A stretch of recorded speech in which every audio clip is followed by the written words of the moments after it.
Queridos, texto de hoje, Lucas, capítulo de número 5, a partir do verso de número 27. Verso de número 27. O título está escrito assim, A Vocação de Levi. Acharam todos? Amém? E depois disso saiu e viu um publicano chamado Levi, assentado na recebedoria, e disse-lhe, segue-me. E ele, deixando tudo, levantou-se e o seguiu. E fez-lhe Levi um grande banquete em sua casa. E havia ali uma multidão de publicanos e outros que estavam com ele à mesa. Estavam com eles à mesa. E os escribas deles e os fariseus murmuravam contra os seus discípulos, dizendo, por que comeis e bebeis com publicanos e pecadores? E Jesus respondendo disse-lhes, não necessitam de médico os que estão sãos, mas sim os que estão enfermos. Eu não vim chamar os justos, mas sim os pecadores ao arrependimento. Amém?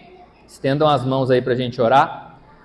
Senhor, nós te agradecemos por mais essa oportunidade de estarmos reunidos para o estudo de tudo aquilo que o Senhor deixou para nós escritos. Nós rendemos graças a Ti, pedimos que o Senhor nos direcione, nos guie, nos abençoe e que a gente possa entregar o melhor culto a Ti. Em nome de Jesus, amém. Queridos, esse texto ele se encontra exatamente depois daquele milagre que Jesus fez, que o pessoal desceu o paralítico do teto. Desceu, Jesus fez ali a obra, o homem levantou, o homem andou e foi glória a Deus e aleluia. Inclusive, antes de entrar no verso 27, que foi o que a gente leu agora, o verso imediatamente anterior, o 26, diz assim, e todos ficaram maravilhados e glorificaram a Deus e ficaram cheios de temor, dizendo, hoje vimos prodígios. Então veja só, Jesus tinha acabado de sair desse ambiente glorioso em que o paralítico andou, que todo mundo teve o temor de Deus, se maravilharam, disseram que viram prodígios acontecendo, e aí logo depois ele sai e ele está andando e ele olha exatamente o lugar chamado recebedoria. E ali tinha um publicano, ou seja, ali era exatamente o local onde se cobrava imposto do povo. E a pessoa que ele viu ali era ninguém mais, ninguém menos do que a pessoa que cobrava o imposto do povo. Então, obviamente, era alguém que não era muito bem quisto, até porque, pelo menos em regra, ninguém gosta de pagar imposto, ainda mais quando esse imposto é pago para alguém que te rouba, e ainda mais quando esse alguém é alguém do teu povo que virou a casaca e ao invés de estar do teu lado, está do outro lado te sacaneando. Esse era exatamente Levi, um cobrador de imposto, um publicano. Então Jesus sai desse lugar de glória e passa na recebedoria. Olha para Levi. Depois, ele foi apelidado de Mateus, como este que vos fala, sem H, O meu é com, o dele é sem. E fala, segue-me. E a Bíblia diz que ele levantou, seguiu, foi para casa, fez um festão, chamou uma galera, recebeu Cristo ali, e então Cristo fala uma das frases mais conhecidas da Bíblia, que é que ele não veio para aqueles que são sãos, ele veio para aqueles que estão enfermos, porque quem precisa de médico não é quem está são, mas quem está doente. Todo mundo entendeu o contexto? Amém?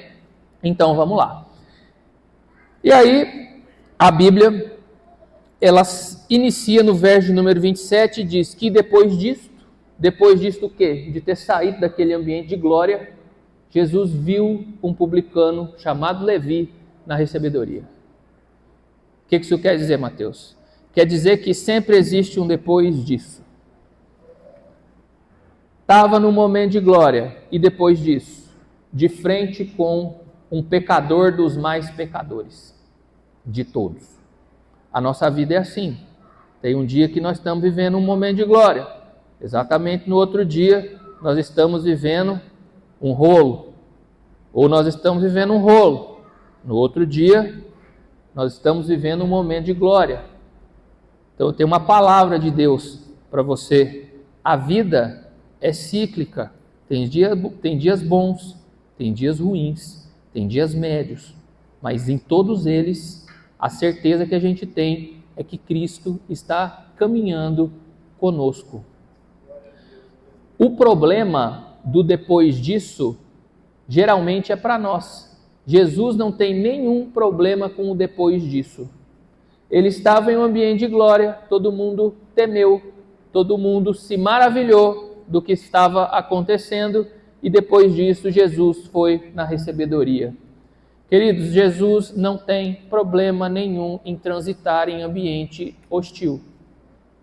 Jesus não tem problema nenhum de sair de uma festa e imediatamente após ir para um lugar completamente hostil para salvar uma alma que esteja lá.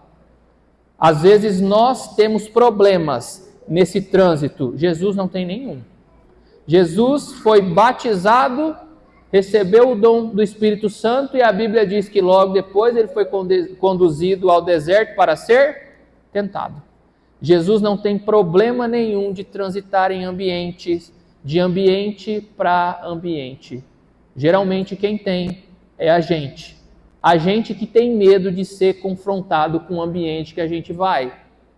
Quem nunca dormiu preocupado no dia anterior porque no outro dia tinha uma reunião difícil, tinha que falar com uma pessoa difícil?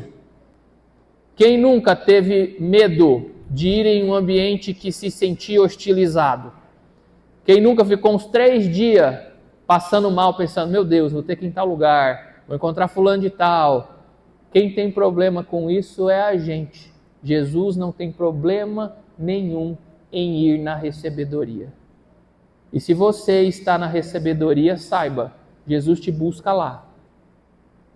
Vixe, vou repetir.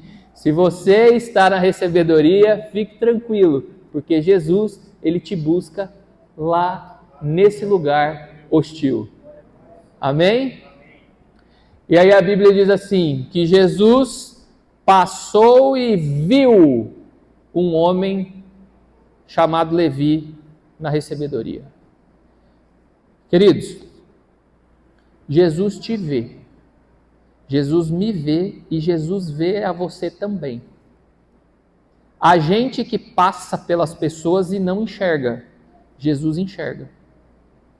Por pior que seja essa pessoa na nossa ótica, por pior que seja essa pessoa socialmente, por pior que alguém possa ser, Jesus vê essa pessoa. Jesus viu Levi lá na recebedoria. E mais, Jesus viu potencial nele.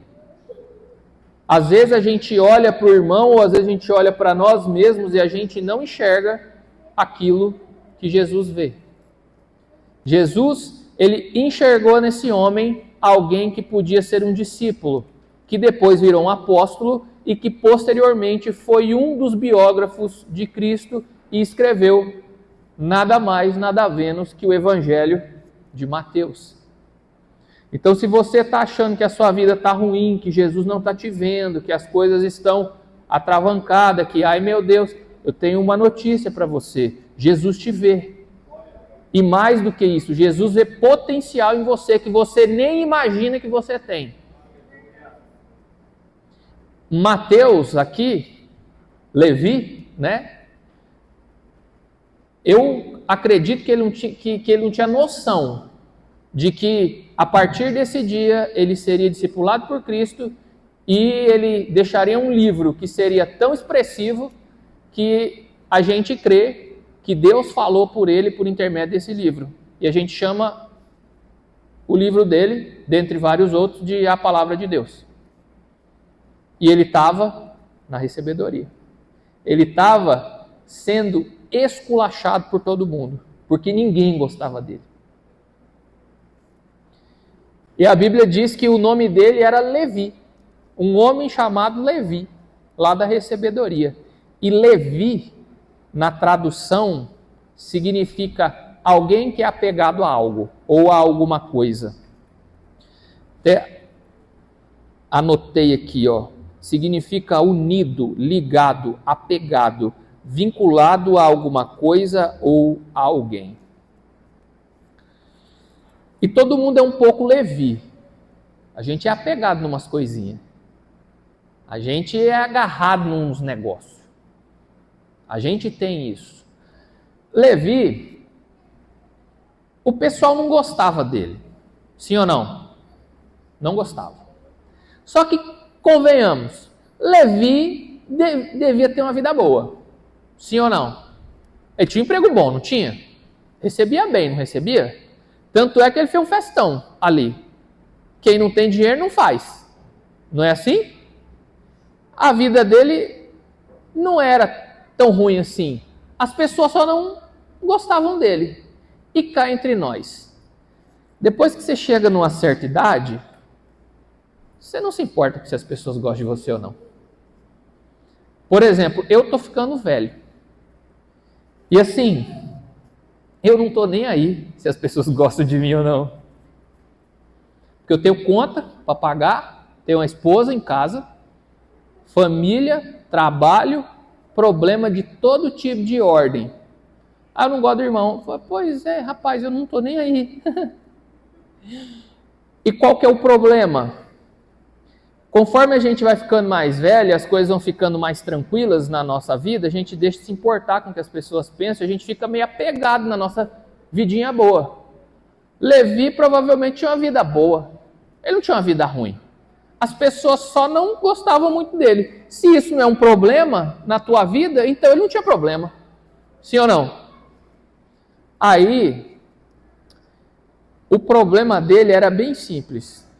Era o meu e o seu. Qual? Faltava Jesus. Se faltar Jesus na equação, aí esculhambou. Mas fora disso, a vida dele era legal. Aparentemente legal. Tinha festona na casa dele. Era coisa boa. E às vezes a gente é meio apegado às coisas do passado. A gente é meio Levi, a gente não quer sair da nossa vida. A gente não quer sair do comodismo de ser quem a gente é ou sempre foi. A gente é apegado a determinadas coisas, a gente é apegado a uma cidade, a gente é apegado ao nosso emprego, a gente é apegado a não sei o quê, a gente é apegado, e aí Jesus, ele tem um hábito, qual? Geralmente, quando ele chega, ele faz com que a gente se desapegue de tudo aquilo que nos prende para longe dele. E foi exatamente isso que Jesus fez com Levi, que era um homem apegado. Ele falou o seguinte: segue-me. E ele não deu um show. A Bíblia relata que ele chegou e falou assim: segue-me. Isso me confronta que é uma barbaridade, porque eu, não sei vocês, mas eu gosto de ver anjo, eu gosto de mistério, eu gosto de profecia, eu gosto de falar em língua, eu gosto de arrepiar no culto, eu gosto que o fogo caia e que todo mundo caia no poder e no manto e no mistério. Aí Jesus, ele olhou bem na cara de Levi e falou assim: segue-me. Não teve manto, não teve mistério, não teve língua estranha, não teve cura, não teve nada. Teve segue-me. O que isso quer dizer, Mateus? Quer dizer que, em regra, a vida cristã, ela é vivida na simplicidade. Segue-me. A gente vai ler a Bíblia, a gente vai se relacionar com Cristo, a gente vai buscar a face de Deus e, por vezes, por muitos dias, às vezes, a gente não vai ter um arrepiozinho no braço. A vida cristã é simples. É Jesus te ensinando simplesmente a ser um cristão. a ser um ser humano decente, crente, cristão. Como? De forma simples. Segue-me. Sem cura, sem cair no chão, sem falar em língua, não teve nada. Teve um segue-me. Só que o detalhe é que Jesus, ele falou segue-me para um cara que aparentemente estava com a vida tranquila. Qual o mistério? Só que isso aqui é para algum irmão aqui. O convite de Jesus é irresistível. Olhando para o texto e eu vendo, segue-me, você fala, rapaz, pouco mistério. Só que o convite de Jesus, quando ele chega na sua vida, ele é irresistível, por mais simples, com muitas aspas, que seja. E aí eu me lembro do dia que eu me converti. Você sabe como foi que eu me converti? Na sala da minha casa, pandemia, vendo pregação no YouTube. Jesus falou comigo, agora chega, agora segue-me. E a partir daquele dia, pois eu deixei a minha recebedoria para trás e segui Jesus. Não teve um arrepio no braço, eu não caí no chão, não falei em língua, Jesus não me curou, não aconteceu nada. Só um comando de Cristo, agora chega, agora vamos. Eu falei, amém, vamos. E a partir daquele dia, eu comecei a buscar a face de Cristo. Então, queridos, se você está esperando algum manto de mistério muito grande, ele acontece. Não vou dizer que ele não acontece, porque o nosso Deus ele faz aquilo que quer, do jeito que quer, na hora que ele quer. E se ele quiser atuar por intermédio de sinais, prodígios e maravilhas, vai acontecer. Mas se ele quiser falar um segue-me e você ter uma vida cristã, entre aspas, simples, vai ser desse jeito. Tem alguém me entendendo aqui? Jesus nos trouxe hoje aqui para corrigir a nossa teologia, inclusive a minha, de achar que uma vida cristã é ficar vendo fogo caindo do céu todo dia que nem Elias estava vendo. E não é. A vida cristã é mudança de caráter, é fruto do Espírito. É uma mudança de dentro para fora. É você aparentar, não, é você ser igual a Cristo e externar isso. Os milagres, eles acompanharão aqueles que creem, mas esse não é o fim em si mesmo. O fim de ser crente é seguir a Cristo e expressar a vida de Cristo e ser igual a Ele e ter um fruto do Espírito amadurecido. Tem alguém me entendendo? Aí, próximo verso diz assim, e ele se levantou e ele seguiu a Cristo. A Bíblia diz assim, ó, e ele, deixando tudo, levantou-se e o seguiu. Queridos, e aqui é o rolo. Porque a Bíblia diz que Levi seguiu a Cristo. Só que antes de seguir a Cristo, a Bíblia faz um recorte e diz assim, e deixando tudo. Tem muita gente que tem dificuldade de seguir a Cristo porque não quer deixar tudo.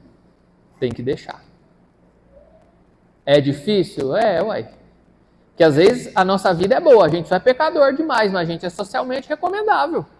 A gente transita bem aí, na sociedade. A gente transita bem, tem um bom emprego, paga as contas, é casado, tem filhos, viaja, está saudável, está tudo tranquilo, aparentemente. O problema é que Jesus ele vai lá no cerne da questão. Porque não importa a vida exterior que a gente tenha, se Jesus não mora aqui dentro, a gente está sem vida. Embora a gente não perceba que a gente está sem vida. Então a gente tem que deixar tudo. E deixar tudo é muito desafiador. Porque tem umas coisas que Jesus pede para a gente deixar que é bom de fazer. Não é ruim não. É bom. Tem umas coisas que Jesus pede para a gente deixar que confronta a gente. Tem uns hábitos que Jesus pede para a gente deixar para trás que a gente gosta. E são bons mesmo, não são ruins não. Quando Jesus diz segue-me, o segue-me de Cristo, ele é carregado do agora você vai deixar para trás essa velha criatura que você era e você vai ser uma nova criatura em Cristo Jesus. As coisas passadas ficaram e agora a gente prossegue para o alvo, que é Cristo. A gente precisa ter a percepção que evangelho é sobre deixar as coisas para receber novas de Jesus. Não é sobre pegar coisas velhas que a gente tem, passar uma tinta, uma maquiagem e seguir maquiado com coisas velhas. Não. É uma nova vida em Cristo. Levi entendeu isso, deixou tudo e seguiu a Cristo. A pergunta que o Espírito manda eu fazer à igreja é: e você está disposto a deixar tudo e seguir a Cristo? Está disposto a viver uma nova vida em Cristo? Mas leia as letras miúdas, deixando tudo. E o próximo verso, Mateus, Levi deixou tudo, seguiu, Jesus furou aquela bolha da recebedoria que ninguém se aproximava dele, furou aquela bolha, ele se converteu e a Bíblia diz que o próximo ponto, que ele fez um grande banquete na casa dele e chamou publicanos e outros e todo mundo participou. Queridos, a primeira coisa que acontece quando a gente encontra com Jesus, que Jesus nos chama, é levar Jesus para dentro da nossa casa. É a primeira coisa. A primeira coisa que Jesus quer resolver é a nossa vida pessoal, a nossa casa. A gente e as pessoas que moram junto com a gente ali. É você, sua mulher, seu filho, sua mãe, seu pai, sua família próxima. Eu não sei qual é a sua estrutura familiar, eu sei a minha. Mas a primeira coisa, levar Jesus para dentro de casa. Tem gente que quer ser crente, mas não quer botar Jesus dentro de casa. Jesus não foi feito para andar na rua não, entendeu? Jesus não foi... Jesus, a proposta é casamento. Não é romance não. Ah, vou ficar com você onde? Ah, lá no cinema. Isso é coisa que nós inventamos aqui, ó. Jesus quer ir para dentro da tua casa. Aí, Jesus, aliás, aí a Bíblia diz que ele fez um banquete. O que isso quer dizer, Mateus? Ele investiu. Ele botou dinheiro no negócio.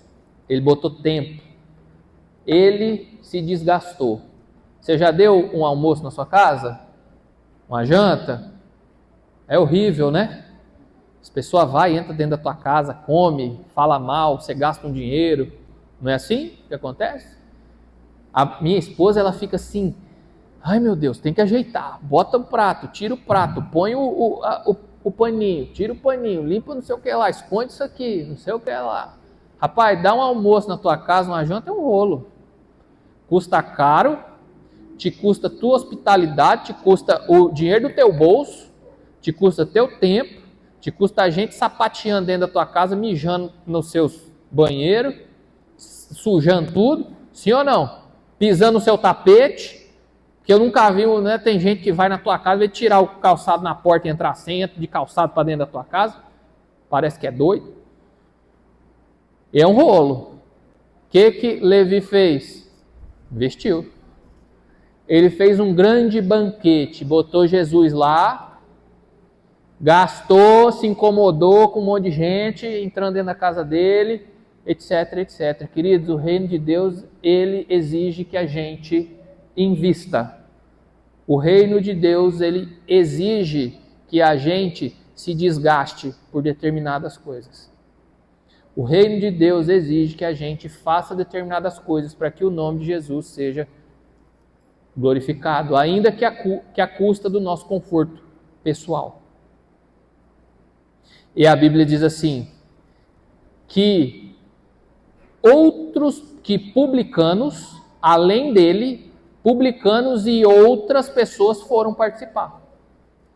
Olha o que Levi fez. Botou Jesus dentro da casa, deu uma festona lá, banquete, e chamou os colegas dele publicano. E uma outra turma. O que isso quer dizer, Mateus? Quer dizer o seguinte, que Jesus te acha publicano, para que você convide outros publicanos para que conheça ele. Você é a isca. Jesus te chama, Jesus te converte para que, por intermédio da sua vida, pessoas que são seus pares, pessoas que são iguais a você, pessoas que fazem a mesma coisa que você, sejam alcançadas por Cristo, por intermédio da sua vida.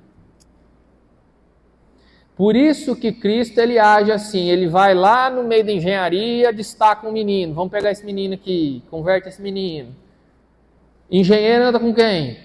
O engenheiro. Aí você faz uma festa lá na tua casa, de repente Jesus vai, hein? Aí tem uns 5 engenheiros, que nem eu sei. Aí de repente era 1, de repente é 3 que se converte, e aí vai. E aí vai. Tá entendendo como é que é a coisa?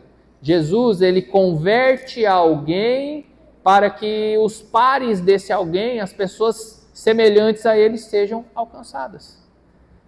Porque a gente não dialoga com gente que não é parecido.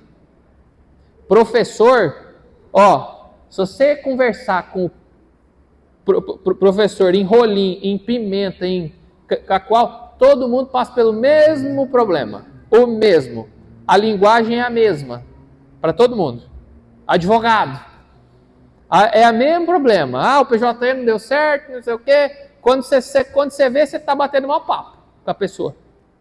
Por quê? Porque você é um igual.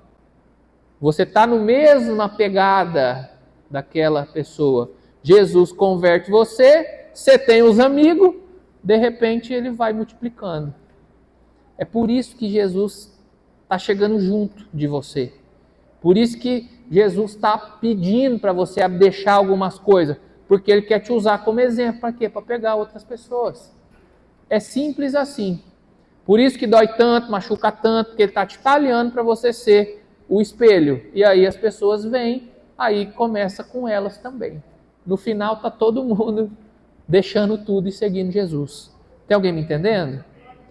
Aí as pessoas que estavam lá, os escribas e os fariseus, disseram assim, murmuravam contra os seus discípulos. Discípulos de quem? Discípulos de Cristo. Dizendo o seguinte, por que comeis e bebeis com publicanos e pecadores? A festa acontecendo. Aí o pessoal dos fariseus e dos escribas, que se sentiam moralmente superior a todo mundo, porque supostamente conheciam a lei, com muitas aspas, eles olharam para os discípulos e disseram assim, hein, por que come e bebe um pecador? O que isso quer dizer, Mateus? Quer dizer o seguinte, que quando você ou alguém está se convertendo a Cristo, vai ter sempre alguém que se acha moralmente superior para colocar o dedo no negócio. Mas eu não concordo que fulano não sei o quê. Não acredito que fulano está se batizando. Não, querido, você não concorda? Só você que pode acessar Cristo, mas ninguém. Jesus veio para você, alecrim. O resto do povo não. O resto do povo tem que se lascar mesmo. Sempre que Jesus está fazendo a obra, ele vai em lugares que a gente talvez não fosse e até discorda. Só que se a gente se arvorar numa condição de alguém moralmente superior e falar, Jesus não pode ir aí não, hein? Você tá comendo com esse povo, Jesus, Não sei não, hein? Não sei não. A gente tem esse hábito, eu tenho. Às vezes eu olho e falo, ih, esse irmão não, hein? Esses aqui eu até concordo, agora esse irmão aí, ó, se eu não quero não, Jesus, esse aí, ó, você vê o que você faz, mas desde que ele fique bem longe de mim, você faz do jeito que você achar que deve. Já aconteceu com você? Amém, né? Por que Jesus come e bebe com esse povo?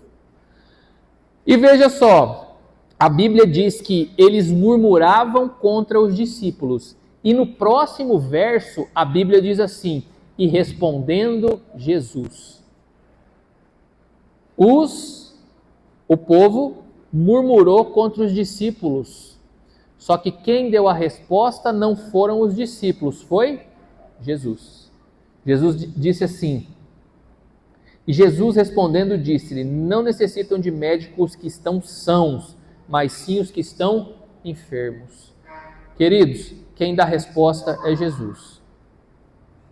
Deixa a pessoa murmurar, deixa a pessoa não concordar, deixa a pessoa discutir.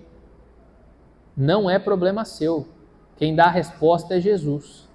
Para de ficar batendo boca em Instagram, para de ficar batendo boca em Facebook, para de ficar batendo boca em grupo de Zap. Deixa que Jesus dá a resposta. A Bíblia é muitíssimo clara. Eles murmuraram, por que está acontecendo isso? E a Bíblia diz, e respondeu Jesus. Jesus dá a resposta. Não entre em problema que não é seu. Não dê resposta que você não sabe, porque às vezes a gente também não sabe. Mas por que o irmão tal não sei o que lá? Eu não sei. É Jesus que sabe. Mas por que está acontecendo com o irmão e não está acontecendo? Eu não sei. É Jesus que sabe. Não responda aquilo que você não tem condição de responder. Quem dá a resposta é Jesus. E você se aproveita e participa do banquete que está na mesa. Aproveita, se diverte. E aí, Jesus ele dá a seguinte resposta. Não necessitam de médicos que são sãos, mas sim os que estão enfermos. Eu não vim para chamar os justos, mas sim os pecadores ao arrependimento. A resposta que Jesus dá é o clássico da teologia cristã. Jesus não vem para quem é são, Jesus veio para quem é doente, para quem é enfermo. Isso é bom. Isso é bom. Porque não tem ninguém que está são. Significa dizer que Jesus veio para todo mundo. Só que olha a analogia que ele faz. Ele compara aqui com uma questão médica. Fala, olha, eu vim para quem está doente, não para quem está são. Quem cuida de doente é quem? Médico. Só que o médico só cuida de você com uma condição. Qual? Quando você vai ao médico e se submete às orientações dele. Não tem outro jeito. Se você não quiser que o médico te cure, está tudo bem, ele não te trata, pode ficar tranquilo. Você vai continuar doente, vai continuar sentindo dor e etc. Tem irmão aqui que sente dor, passa mal, não sei o que lá, mas não vai no médico nem que a bexiga? Tem? Não? Porque tem um pessoal que assim, está quase morto, mas não vai no médico de jeito nenhum, né? Com Jesus é a mesma coisa. Jesus ele veio para quem está doente, mas primeiro você tem que reconhecer que você está doente, aí então você vai nele. Do contrário, Jesus está bem ali, ó, disponível e não está tratando de ninguém. Por quê? Porque não está submetido a ele. E aí, olha só, e essa parte aqui é bem interessante. Eu não vim chamar os justos, mas sim os pecadores ao arrependimento. Quando eu li isso aqui hoje, vagarosamente, refletindo, meditando, como a palavra manda que a gente faça, a gente tem que meditar de dia e de noite, não é assim? Tem que ruminar esse negócio aqui para entender. Eu falei, cara, glória a Deus, né? Que ele não veio para os justos. Ainda bem. Porque se Jesus tivesse vindo para os justos, ele teria vindo só para ele. Aleluia. Quando eu olhei, eu dei até um glória a Deus. Eu falei, aleluia, Senhor. Ainda bem que o Senhor veio para quem não é justo. Porque se o Senhor tivesse visto só para quem é justo, não ia ter para ninguém. O Senhor ia estar aí andando sozinho, só você mesmo, porque não ia ter mais ninguém justo. Porque a Bíblia diz assim, não existe nenhum justo sequer. Não tem nenhum. E aqui é outra coisa. Jesus, é muito simples isso aqui. Jesus está dizendo o seguinte, ó, eu vim para quem não é justo. Não existe nenhum justo no mundo. Logo, eu vim para todo mundo. Eu vim para todo mundo. Jesus é universal, está aí para todo mundo. Está aí, está disponível. Só que aí depende da gente ver se a gente está enfermo, a gente reconhecer que a gente é injusto. E aí é a nossa parte, é a autoanálise. Será mesmo, Deus, que eu sou tão bom assim quanto eu acho que eu sou bom? Porque às vezes a gente acha que é bom. Tem dia que eu acordo, eu me olho no espelho e falo assim, rapaz, eu sou santo e irrepreensível. Ô menino bom, hein? Jesus, olha, quando eu entrar no meu reino, eu vou lembrar de ti, hein? Tem dia que a gente está assim, não tá? Fala, rapaz, olha, hoje eu tô crente, hein? Jesus, senta aí que eu vou te mostrar como é que faz. Aí a autoanálise. Está enfermo? É injusto? E aí Jesus fecha, se os irmãos quiserem vir, para encerrar aqui, ele fecha o seguinte, olha, eu vim para os pecadores, para que eles se arrependam. Queridos, a gente precisa ter uma vida de arrependimento. Metanoia, arrependimento, mudança de rota. Fazia uma coisa errada, Jesus me explicou como é o certo, agora eu mudei de rota, não faço mais. Jesus me contou, ó, Mateus, isso aqui está errado, ó, você está indo para esse caminho e está errado. Falei, Jesus, como é que é? Para lá, então vamos para lá. Mudança de rota. Metanoia, arrependimento. Eu fazia aquilo que era errado, agora eu estou convicto de que aquilo é errado e não faço mais. Mudei. Metanoia. E queridos, ó, a metanoia é uma coisa que a gente vai viver a vida inteira até aquele grande dia, se arrependendo. É todo dia. É todo dia. Esses dias, olha só o que o Espírito Santo aprontou para mim. Eu preguei para mim, tá, gente? Vocês ouviram aí porque vocês vieram. Se vocês não tivessem vindo, o culto é para mim o culto. Esses dias, o Espírito Santo me disse assim, eu tava em uma batalha mental há um tempo já, pensando assim, rapaz, mas eu sou crente, eu oro, eu jejuo, eu busco, e assim, eu não estou vendo milagre, eu não estou vendo mistério, sabe? Eu tenho orado a Deus por umas experiências mais profundas e tenho buscado a face de Deus e, enfim. E aí eu com aquela mentalidade de tipo assim, poxa, o mistério é grande quando você arrepia, chora e cai no chão. Aí é misterioso.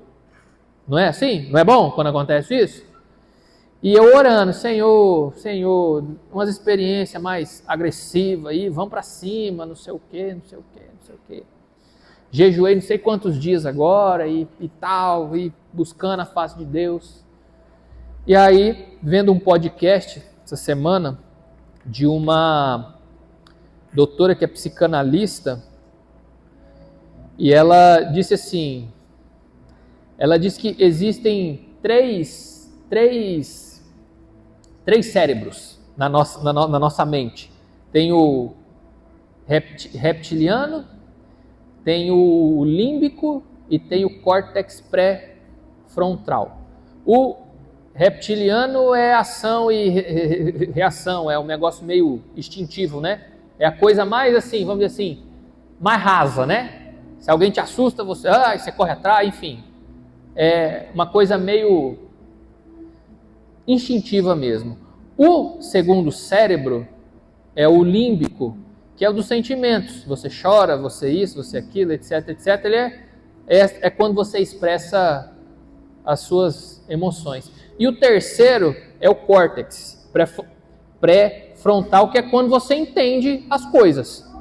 É quando você está no âmbito da racionalidade, quando você compreende exatamente aquilo. E aí, quando ela disse, eu até me arrepio, quando ela explicou isso, o Espírito Santo me disse assim: você percebeu que eu estou te levando para experiências mais profundas? Eu falei, não. Desenvolve para eu entender. Ele falou assim, você percebeu que nesses últimos 6 meses, 1 ano, você está com uma ânsia de estudar a Bíblia, de ver de onde veio, para onde vai, entender e ler e fazer um estudo de fato sério? Eu falei, de fato, eu estou meio enlouquecido com isso aí mesmo. Ele falou, então, é porque as experiências mais profundas que a gente tem é quando a gente compreende exatamente aquilo que é. E a Bíblia diz que eu quero um culto racional. Então eu estou te levando a um entendimento profundo da Escritura. Você não queria uma experiência profunda comigo? Pois bem, eu estou te dando. Você só não está percebendo. Aí a minha esposa estava do lado, eu queria chorar um pouco, não dava, porque ela estava ali, porque eu falei, tá doido, né? Tá chorando vendo podcast. E o Espírito Santo falou assim, Mateus, a fé é racional. Primeiro você entende. Chorar é bom, é lindo, mas a hora que você entender isso aqui, você vai ver a profundidade da riqueza e da sabedoria e do conhecimento de Deus. E você aí querendo só chorar e se arrepiar. Você está em um nível de maturidade muito raso. Eu estou te querendo botar lá para cima e você está querendo chorar só. Eu fiquei envergonhado, né, um pouco, contente pela resposta, e eu entendi que eu precisava me arrepender disso que eu estava pensando. O Espírito Santo me direcionou, falou, Mateus, você está indo por esse lado, está errado, você quer um negócio de sentimentalismo, é lindo, uma hora ou outra vem mesmo. Agora eu estou te levando para um outro lugar, e aí vai eu, arrependido, metanoia, mudança de rota. Falei, rapaz, então vamos para cima disso aqui. Vamos entender, vamos estudar. Então, queridos, o arrependimento é algo que acontece absolutamente todos os dias e acontecerá até o fim dos tempos, até aquele grande dia. A gente tem que ter o hábito de se arrepender, porque Jesus ele veio para aqueles que não são justos, que somos nós, e veio para levar o pecador ao arrependimento.